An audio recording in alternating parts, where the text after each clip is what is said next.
Boa noite, gente. Sejam bem-vindos todos esse vai ser o que? A sétima noite, oitava noite do Histórias de Quem Lê, e hoje é com muita felicidade. Olha quem está aqui. Estamos aqui com o Matheus, nosso intérprete, e a Adelaide Gonçalves. Para a gente começar, Adelaide, vamos se descrever. Ó. Eu tenho cabelo curto, sou uma pessoa trans não binária, branca, de óculos. Atrás de mim tem uma parede com uma janela e um quadro que, veja só que coincidência, veio para cá através da Adelaide, comemora a Revolução dos Cravos. Oh, Há poucos dias atrás, de novo foi celebrado, né? Lá em Portugal. Então, estou aqui na minha casa, a gente vai ter um bate-papo sobre essas coisas que nos fazem se sentir vivos, que se chamam livros, leituras, narrativas e bibliotecas. A Adelaide, se descreve para a galera, para a gente começar. eu tenho os cabelos de várias cores hoje, vermelho, laranja, de várias cores, um cabelo arco-íris. Eu não sou branca, segundo o padrão oficial, eu seria parda, né? Branca eu sei que não sou, tá? Na alma sou preta, certo? Sou mulher, sou professora, estou na casa de uma pessoa muito querida, Fernanda, e estou aqui atrás de mim tem uma estante com muitos livros bonitos, em maioria livros de arquitetura, certo? E muitas plantas, tem muitas plantas nesta casa onde estou. A gente está. A Adelaide não está na casa dela, né? Lembrando que a Fernanda da história não sou eu, né? É a Fernanda. Isso, isso. Isso. Eu quero deixar, desde já, o convite para todo mundo que está escutando que faça uma busca no Instagram e também no Google sobre o que é o Plebeu Gabinete de Leitura, o que é o Ernesto Rosa, o que é o Centro Frei Humberto. Todas essas coisas existem aqui em Fortaleza e precisam ser descobertas e visitadas logo que a pandemia permitir. Né? Adelaide, hoje a gente estava numa reunião, numa conversa lá da equipe da BES, a BES, que é a Biblioteca Estadual do Ceará, está com esse novo nome, né? Não é mais a Menezes Pimentel, assim. E aí alguém falou assim, hoje vai ser a conversa com a Adelaide, né? Que coisa maravilhosa. E estudamos juntas lá em Tauá. E a Adelaide era uma das mais sabidas da turma, e quando chegava a hora das provas da redação, ela nem pensava, era só no instante entregava. E ainda ajudava a fazer a minha. Ai, quem disse essa história?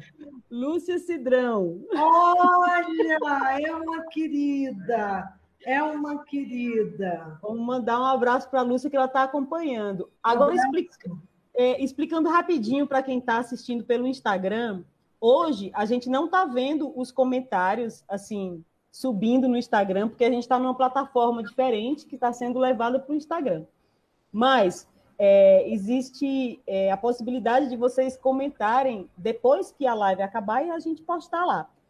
E aí, Adelaide, me fala um pouco como é que tem sido, nesses tempos de pandemia, os teus hábitos de leitura. Mudou alguma coisa? Como é que está agora? Fernanda, em primeiro lugar, dizer da minha alegria em estar com você, não obstante ser dentro dessa caixa maldita, que é o computador, mas é uma alegria estar com você, é uma alegria saber que a Biblioteca Pública do Ceará retoma o seu nome original, não é? A sua nomeação original. Esse é um augúrio, pode ser um lugar onde possamos construir muitos bons sinais de leitura nessa cidade e dessa cidade se espraiando para o sertão, para o mar, para as serras, plantando e semeando palavras. Nós estamos há 13 meses em casa, né? Já passamos de um ano em casa devido à pandemia. Claro, tivemos ali pequenos momentos em que pude visitar minha mãe em Tauá, ali pelo período do Natal, período muito curto, e em alguns curtos espaços de tempo pude ir olhar os livros no Plebeu, essa biblioteca social no centro da cidade. Eu posso dizer, Fernanda, que desde muito cedo, hoje eu tenho 63 anos de idade, completados no último fevereiro, não é? E posso dizer que a minha memória sobre livros e sobre leitura é uma memória que vem desde muito cedo, desde os 4, 5 anos de idade. E mais o tempo avançava, eu fui sedimentando essa, eu não diria uma certeza, pois não nos alimentamos de certezas petrificadas, mas fui alimentando um desígnio, talvez. Os livros hão de nos salvar, os livros são a grande dádiva, são as palavras aladas, são as palavras que vêm de tantas geografias impossíveis. Nessa pandemia, eu posso dizer que, não como profecia que se cumpriu, mas posso dizer que os livros me salvaram. Os livros salvaram a minha cabeça. Os livros foram o garante que nós podemos lutar pela humanização da humanidade em tempos não apenas de disseminado vírus global, mas em tempos em que, no Brasil, nós temos ali à espreita, em muitas esquinas perigosas da anti-história, o vírus do fascismo a nos atormentar. Então, eu li muito. Obviamente, não vou ser pedante, arrogante, não é do meu feitio, Adelaide, mas anotei num caderninho os livros que li, mas não vou falar aqui nem quanto eu também fiz foram, tá? Mas li muito, tenho lido muito a cada dia. Ai, que coisa boa, Adelaide, que bom. Eu também tenho pensado muito sobre isso.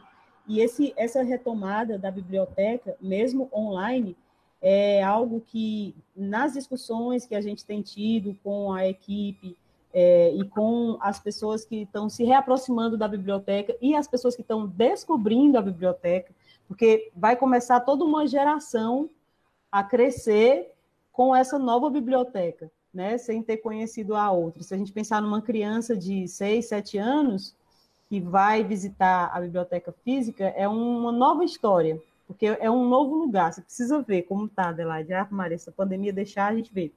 Mas eu queria contar aqui para as pessoas que a Adelaide é historiadora, é de Tauá, e tem uma história muito peculiar com relação ao que diz, tudo que diz respeito ao livro, a educação e a transformação do mundo através da palavra.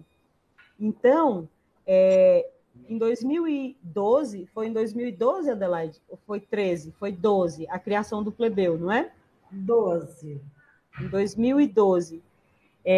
A gente se conheceu rapidinho, acho que num bate-papo no Jornal O Povo, com a Maria Luísa, não é? Isso. E eu lembro que naquela noite, entrevistando a Maria Luísa, a gente se encontrou um pouquinho antes, sem ter se conhecido, para combinar como seria, e eu pensei, gente, eu quero muito conversar com essa mulher aqui, mas muitas vezes na minha vida e por muitas horas e sobre muitas coisas. E que bom que agora isso continua acontecendo. Então, depois desse encontro, que eu acho que foi em 2011, mais ou menos, a Adelaide me convidou para a inauguração do Plebeu. O Plebeu Gabinete de Leitura ficava no 3º andar sim. do prédio da Associação Cearense de Imprensa. Quem está indo da Duque de Caxias para a Praça do Ferreira vê um prédio azul claro, de 7 andares ali, pois lá dentro está o Plebeu Gabinete de Leitura, ao lado da biblioteca da ACI. Quem está acompanhando a programação já conheceu a Renata, que trabalha lá na biblioteca da ACI. E, de alguma forma, essa programação desse mês tenta apresentar esses milhares de lugares da cidade que transformam a realidade através da palavra. E o Plebeu e a ACI é um lugar que tinha que ser citado, né? Adelaide, conta então, assim, como foi a ideia de criar esse lugar e como é que ele está, por enquanto, né? Acredito que com a pandemia ele está fechado, mas assim, o que é que significa o Plebeu hoje para você e para as pessoas que estão indo lá, que estavam indo lá antes da pandemia? Diz aí. Então, como disse na abertura aqui dessa nossa boa conversa, eu vivi sempre entre os livros, muito curiosa em relação aos livros e às leituras, desde cedo, logo, malgrado as dificuldades de ordem material e a pequena cidade em que nasci e onde estive até concluir o que nós chamamos de ensino médio, não é? Me vi entre livros, na biblioteca da escola, a minha mãe driblando o orçamento familiar, muitas vezes minguado, muitas vezes parco, mas nunca nos deixou faltar os livros. Depois, em Fortaleza, fazendo a escola secundária, o que chamamos de escola secundária, foi um período que eu falo sempre, foi um período muito medíocre em termos de estudo, porque não cheguei a ter o prazer de me deleitar com a biblioteca dessas escolas. Ingressando na universidade, foi crescendo, portanto, o meu amor pelos livros, pelas leituras, com a ajuda de professores e professoras, alguns de grada memória, algumas já se foram, como é o caso da professora Luísa de Teodoro, que me apresentou aos livros e aos escritos de Paulo Freire, por exemplo, não é? E ali na Universidade Federal do Ceará, estudando no curso de História, na graduação da História, tive uma felicidade enorme de conviver com o Seu Batista, um livreiro que está eternamente na nossa memória. Aquele livreiro que sabia do pendor de alguns de nós, para a provisão dos livros, muitas vezes não permitidos pela bolsa magra da estudante, e nos confiava os livros anotados em uma caderneta. Assim fui formando a minha biblioteca. Depois, como professora, antes no ensino médio, depois no ensino superior, na Universidade Federal do Ceará, tornei-me uma viajante por dentro dos livros e, quando pude, fui de fato viajante por dentro das livrarias, dos sebos, dos alfarrabistas, das banquinhas de livros nas ruas, nas geografias dantes impossíveis, agora, naquele momento, possíveis por vários modos, e de cada lugar eu trazia 5, dezenas, dúzias e, por vezes, milhares de livros, chegando, por vezes, à casa do milheiro, quando o tempo permitia e quando a bolsa permitia, não é? Desse modo, me pareceu em 2010, 2011, me pareceu muito deslocado eu viver num apartamento ali na Rua Professor Dias da Rocha. Eu gostava do nome dessa rua, porque é o nome de um professor que se dedicou a estudos de proa aqui no Ceará, no âmbito das plantas, etc. Me pareceu que, de algum modo, eu pudesse estar copiando figuras livrescas, avaras. Como eu podia ter dentro de casa tantos livros? E também eu quero dizer que havia um certo, digamos, inconveniente, porque como os alunos com quem tive a alegria do contato em sala de aula e fora da sala de aula, sabem que eu sou absolutamente acessível, que eu sou absolutamente dada ao prosear entre livros. Então, eu recebia muitas pessoas, estudantes, pesquisadores em casa, e aquilo foi me levando a uma decisão, a decisão de retirar daquele fundo privado, daquele apartamento, que era bem bonito. Só tinha livros nesse apartamento. Em todos os espaços, só tinha livros. Nos banheiros, na cozinha, eu já não mais cozinhava para ter os livros, portanto, sem serem estragados pelas gorduras, pelas graxas, pelos óleos. Então, eu resolvi que aqueles 15 mil livros, um pouco mais do que isso, deveriam formar um fundo público e deveriam, portanto, ser objeto de prováveis leituras em voz alta, de leituras públicas, de pesquisas compartilhadas. E aí nasceu, portanto, o Plebeu Gabinete de Leitura, onde, no centro da cidade de Fortaleza, Fortaleza de Nossa Senhora da Assunção, dizem que ali num forte, para mim, Fortaleza é essa aqui requer livros, aqui deseja livros, aqui quer ter no centro da cidade esses lugares da fruição e do prazer do livro, da ranhura das capas, das imagens, dos desenhos, das ilustrações. E nasceu, como não podia deixar de ser, dado seu pendor francamente socialista, francamente libertário, aí num cruzamento entre as figuras gradas do pensamento socialista em escala internacional. O Plebeu nasceu no dia 1º de maio, não é? Então, e por fim, para fechar essa partezinha, o nome Plebeu Gabinete de Leitura, enquanto para como se estivéssemos plantados desde a tradição do século XIX, e Plebeu foi a querida amiga, um amante dos livros, Isabel Gurgel.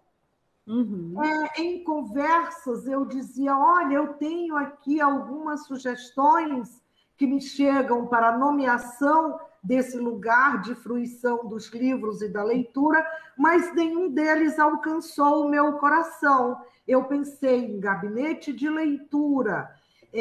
Isabel disse, eu contei as cortes portuguesas instalando o reino em 1808 no Brasil. Uma das primeiras medidas era, portanto, plantar nos trópicos essas imagens da distinção aristocrata. Não? A Biblioteca do Rei acompanhou o rei. E, em seguida, nascem, em alguns lugares deste vasto mundo Brasil, os gabinetes de leitura. O Real Gabinete de Leitura do Rio de Janeiro é talvez o mais conhecido e o mais belo desses. me dizia Isabel, após eu contar essa história. Ora, se nesse argumento aristocrata e da a distinção por posse do livro como distinção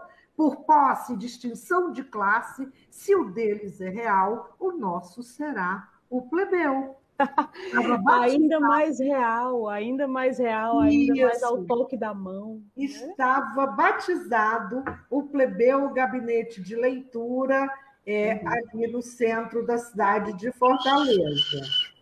Uma vez a gente conversando lá no plebeu, eu lembro que eu falei para você que a sensação que eu tinha quando eu ia lá era de que eu estava num lugar que, embora fosse feito de objetos, muitos objetos, porque não se trata só dos livros, existem muitos quadros, muitas fotografias, muitas miniaturas, muitas flâmulas, muitos cartazes, vários objetos que remetem ao livro e à leitura.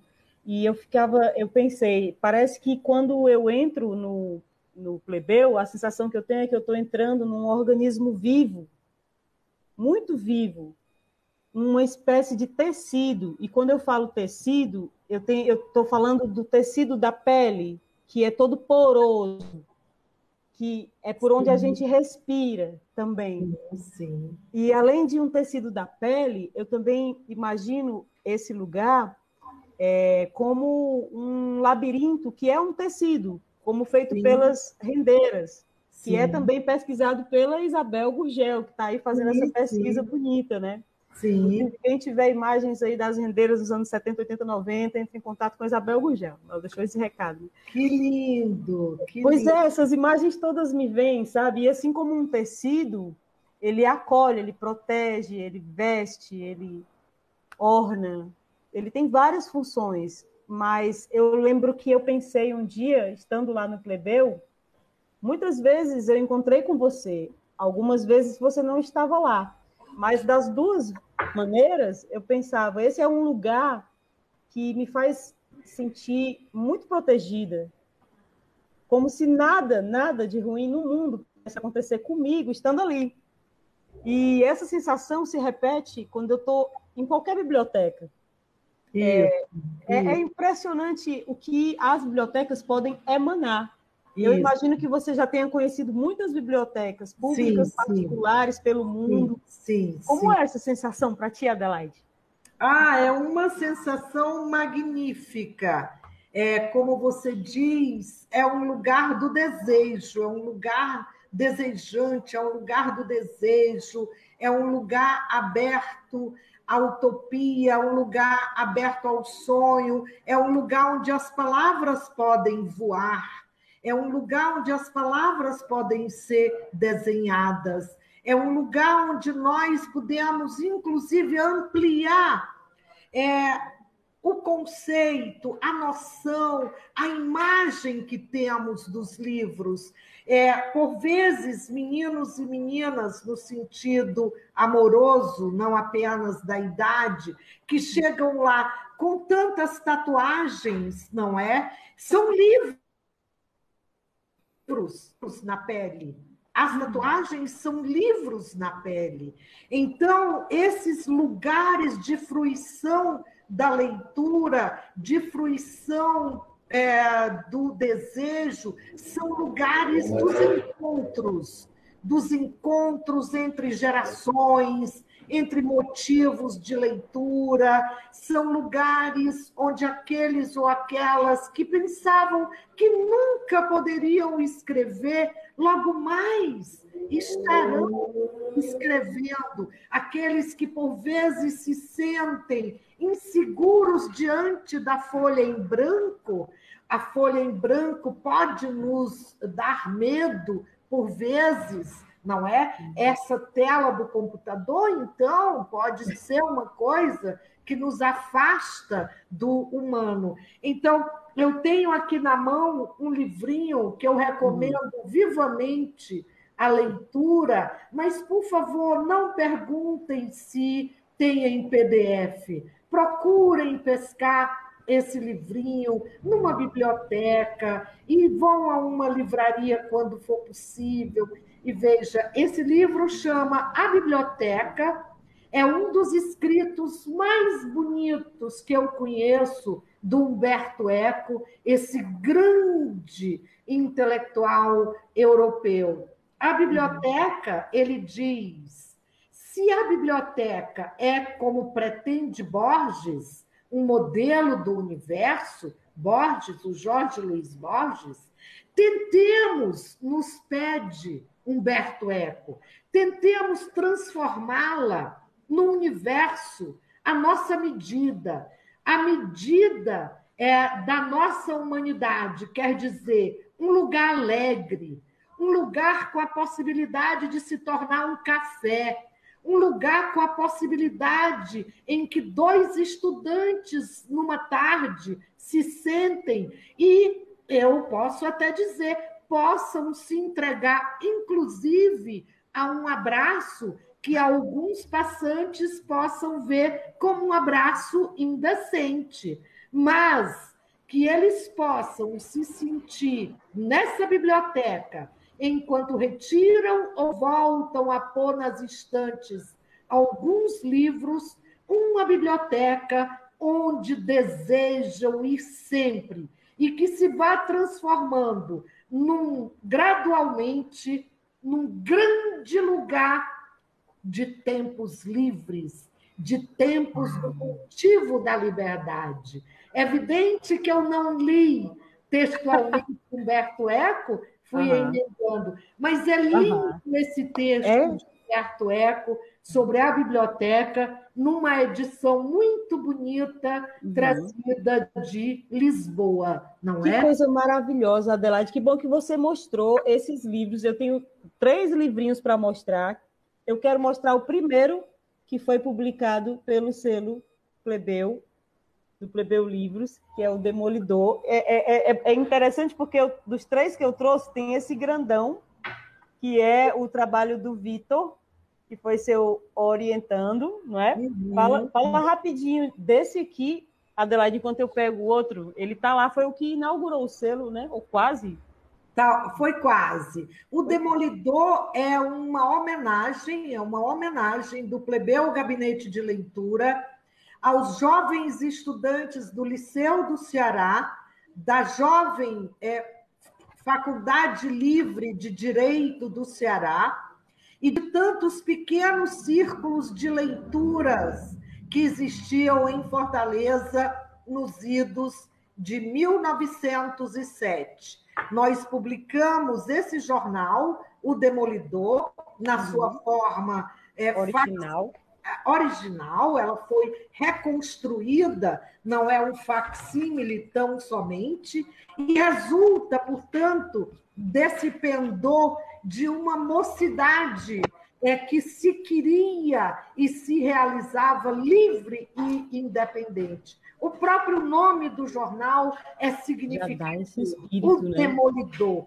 demolindo as muralhas do preconceito. Então, o preconceito forte, o preconceito religioso, de uma religião, portanto, caduca e prescritiva em relação às leituras, e ao estado mesmo de uma política oligárquica, como era a política do todo-poderoso Ascioli na sua oligarquia. Posso mostrar um outro livrinho para vocês irem se deleitando? Sim, vai.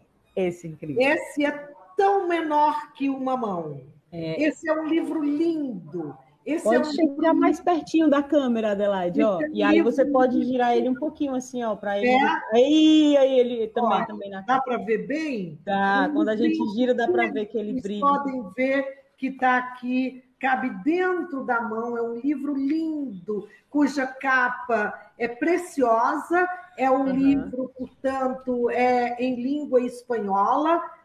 O autor se explica. É um livro de José Saramago, reunindo alguns textos seminais de José Saramago, principalmente as suas orações públicas, fechando com a sua oração pública, quando é agraciado com o Prêmio Nobel de Literatura, e onde ele agradece, dizendo que deve a sua escrita aos homens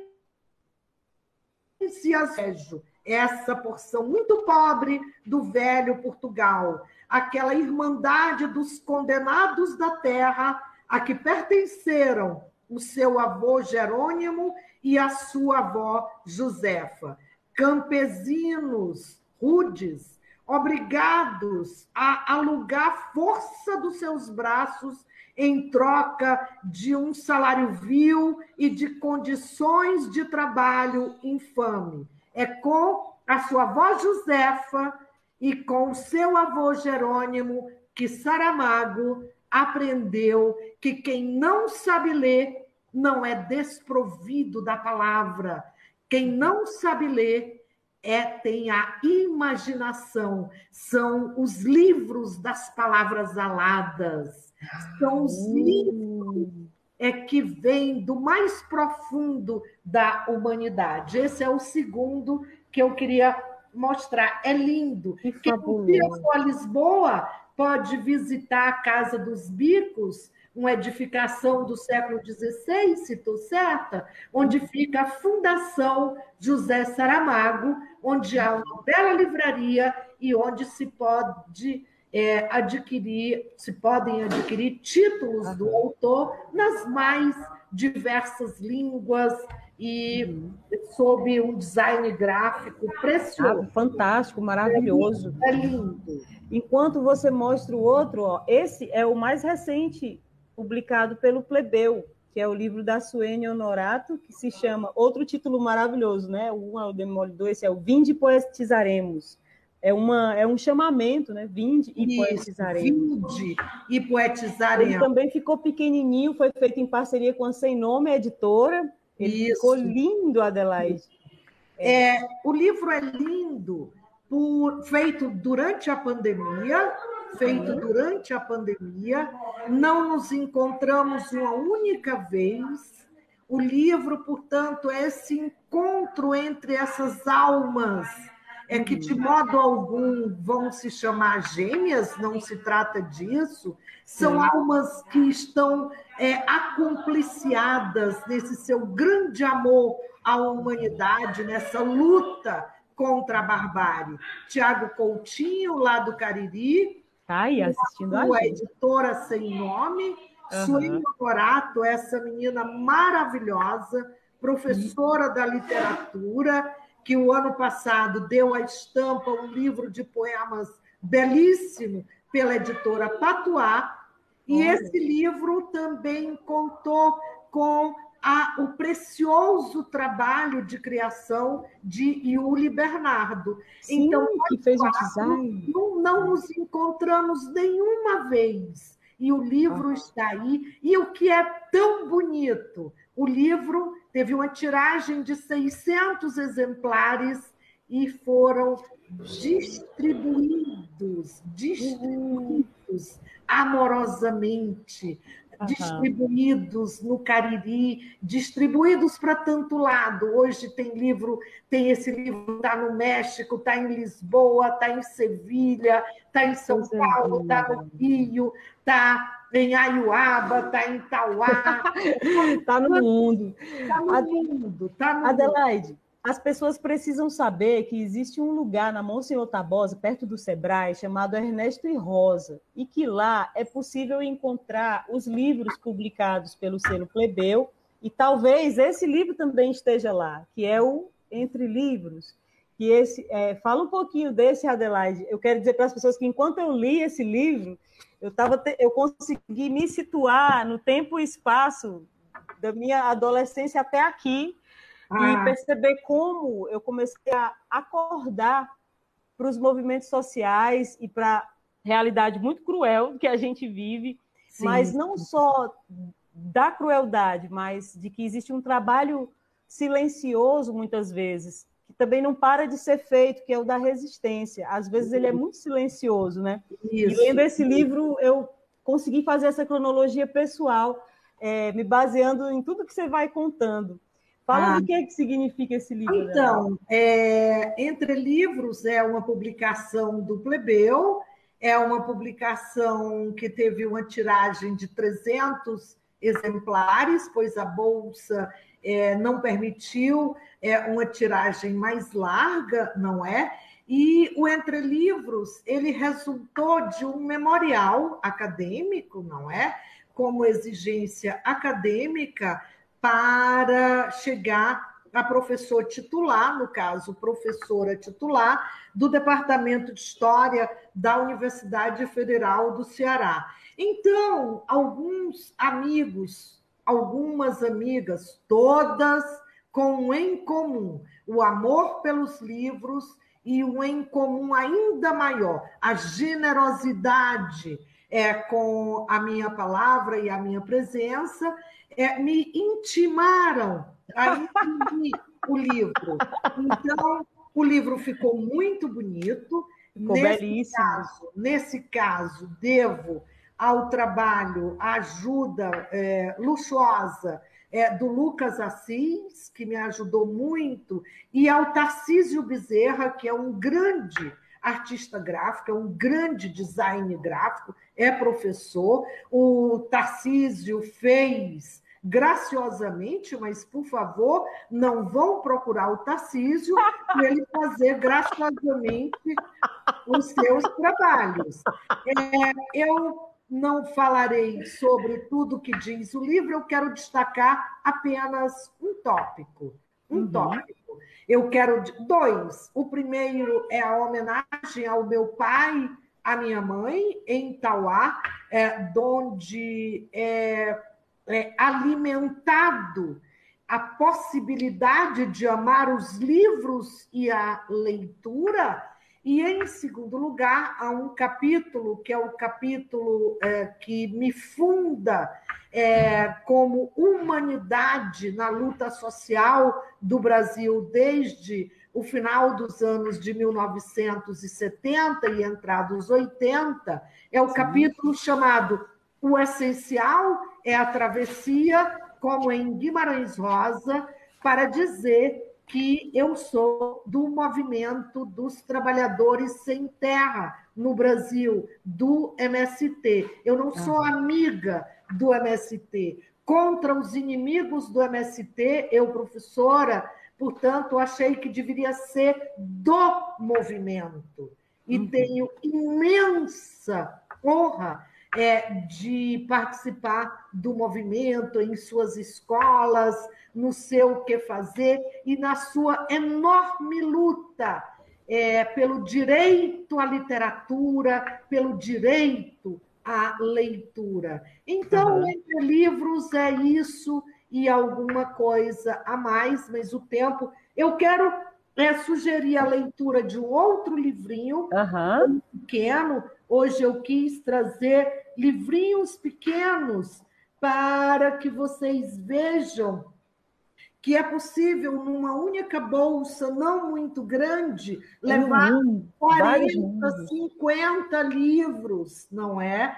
Esse chama A Arte Invisível, esse é feito pela Ateliê Editorial, que é um selo precioso no Brasil, e é da lavra de um grande editor brasileiro chamado Plínio Martins Filho. É um livro lindo, A Arte Invisível. A Arte Invisível, uma capa linda, uma tipografia adequada, o tamanho da letra que favorece a leitura. São todas decisões que são decisões que provêm do engenho e da arte daqueles que, desde tempos imemoriais, começaram, portanto, a espalhar no mundo a sede da leitura. Então, a arte do livro, diz Plínio Martins Filho, não é obtida cosmeticamente,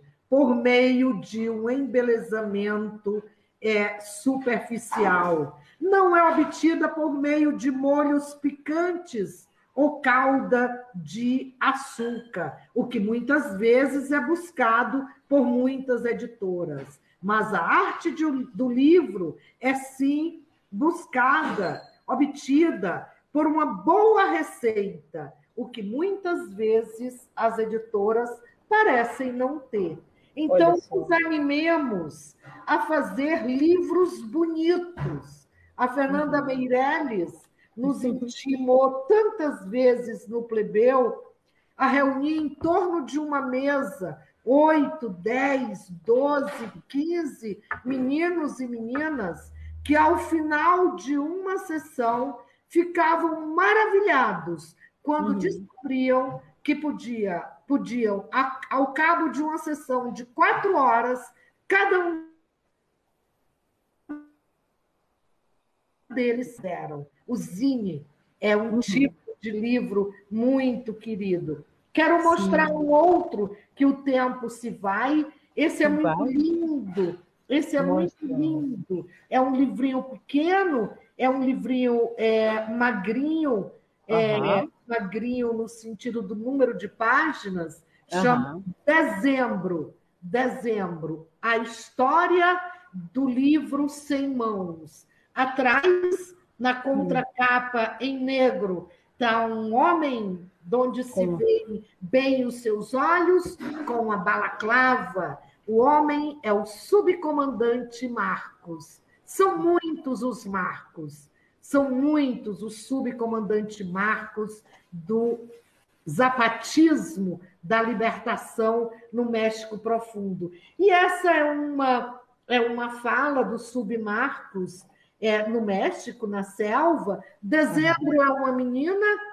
que nasceu certamente em novembro, e dezembro é a história dessa menina que se encontra com um livro sem mãos. Ela descobriu um livro que a voa. Que coisa mais fabulosa! Imediatamente, um homem de mais idade, proverto, e achava que era um sábio, dizia: o certo é voam. Ela diz: na tradição plebeia, não. Na tradição plebeia, os livros avoam. Então, essa é uma história fantástica. Fantástico aqui, como na literatura latino-americana, não é? Adelaide, que coisa mais linda! É um livro lindo, lindo. Logo lembrei da Casa Voa, que é ligada à biblioteca Livro Livre Curió, também Thales, que também está tão próximo, fazendo tudo isso. Adelaide, eu estou olhando os comentários aqui, um monte de gente mandando salve, mandando abraço, tem bibliotecas comunitárias escutando a gente, que coisa linda. Lúcia Cidrão também está aqui mandando abraço. Que bom, que bom. A gente está indo para o final, a gente ainda tem uns 5 minutinhos. Eu quero avisar que quando a gente terminar essa live, a gente vai salvar no perfil do Instagram e que todas essas conversas do Histórias de Quem Lê estão lá salvas. Então, assim, essas lives podem ser vistas como uma forma de aprender sobre a nossa cidade, sobre o mundo, de imaginar outras realidades, de conhecer pessoas que estão nesse trabalho invisível e silencioso, muitas vezes. Isso, isso. Então, eu vou aproveitar e falar um pouquinho sobre livros que eu separei. Esse também é um livro pequeno, Como Aprendi a Escrever. Esse é um livro de Máximo Gorki, um grande escritor russo, Máximo Gorki. Dele, talvez tenhamos mais ciência do seu A Mãe, Os Vagabundos e suas peças de teatro traduzidas, mas esse é um livro lindo, Como Aprendi a Escrever, não é? E aqui ele relata a grande arte da palavra, como é aprender a escrever com o coração, não é com os dicionários, não é com as grandes regras do estilo e da gramática, não que devamos desprezar o saber de tantos séculos, não isso, mas escrever com o coração escrever com as oiças abertas, a sensibilidade às gentes e ao tempo. Assim, por exemplo, Máximo Gorki escreveu sobre os mais pobres entre os pobres do seu tempo. Na pandemia, um dos livros mais bonitos que li. Que maravilha, que maravilha. Tinha essa pergunta que é se você pudesse assim, pegar um livro, multiplicar para todo mundo que está por perto de você, todo mundo que você gosta, que livro seria? Isso, que bom. Isso. Esse livro, graficamente, é uma edição absolutamente impecável. Não vou ter tempo para falar. Chama A Técnica do Livro segundo São Jerônimo. É um livro lindíssimo, lindíssimo, lindíssimo. É capa dura. E a surpresa da autoria. Kozak Naif é a editora. Esse livro é a tese de doutoramento feita no ano 1959, concluída no ano 1959 pelo jovem Paulo Evaristo Arnes, que será Dom Paulo, o grande cardeal Paulo Evaristo Arnes, um dos nossos profetas do cristianismo da libertação e um dos grandes lutadores contra a ditadura empresarial, civil e militar que se instaurou em 1964 no Brasil e que se espraiou com um longo tempo tenebroso de 21 anos e que no Brasil de hoje, de 2021, nós temos a obrigação ética, amantes do livro que liberta que somos, honrar a memória dos Paulo Freire, dos Ernesto Che Guevara, das Rosa Luxemburgo e lutarmos contra todo o mal que o fascismo, que esse cheiro nefasto da morte se espraia hoje. São 400 mil vidas ceifadas no Brasil por conta de uma política da necrofilia que se alimenta do estertor e da morte. Então, quem quiser e puder, nós estamos ali no Ernesto e Rosa, como percebem, Ernesto é o Ernesto Che Guevara, segundo o grande ensaísta argentino Ricardo Pilha, o último leitor. Leiam O Último Leitor de Ricardo Pilha e vocês vão compreender porque somos milhares pelo mundo inteiro a amar o Che, o grande Che Guevara, que com os pés destroçados na caminhada da guerrilha, no último dia, aquele último dia onde em seguida seria assassinado, nunca deixou de conduzir a sua mochila com os seus livros, os seus poetas amados, das suas poetas amadas, da grande literatura. E Rosa Luxemburgo, que amargou tantas prisões políticas na Alemanha, que foi assassinada pelo fascismo em 1919, não é? E Rosa Luxemburgo, uma profeta, dizia: socialismo ou barbárie? Em suas prisões políticas, Rosa sobreviveu à prisão porque leu muito. E no último dia, quando a polícia vai prendê-la em sua casa e logo mais vai assim jogá-la num canal, a sua última coisa, arrumando a sua bolsinha, foi pôr dentro da bolsa o livro que ela mais amou naqueles últimos meses de vida, um Goethe.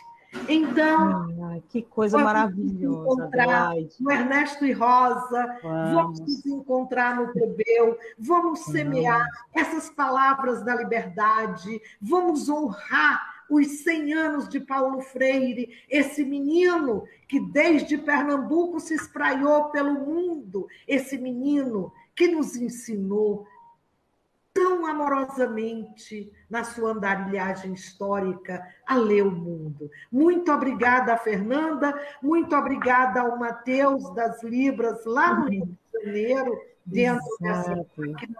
Muito Tamo obrigada ao junto. Vinícius, que Te é agora amamos. só uma imagem congelada. E muito obrigada à Amanda, que é uma imagem risonha aqui a me olhar e a me ver bem, porque está de óculos.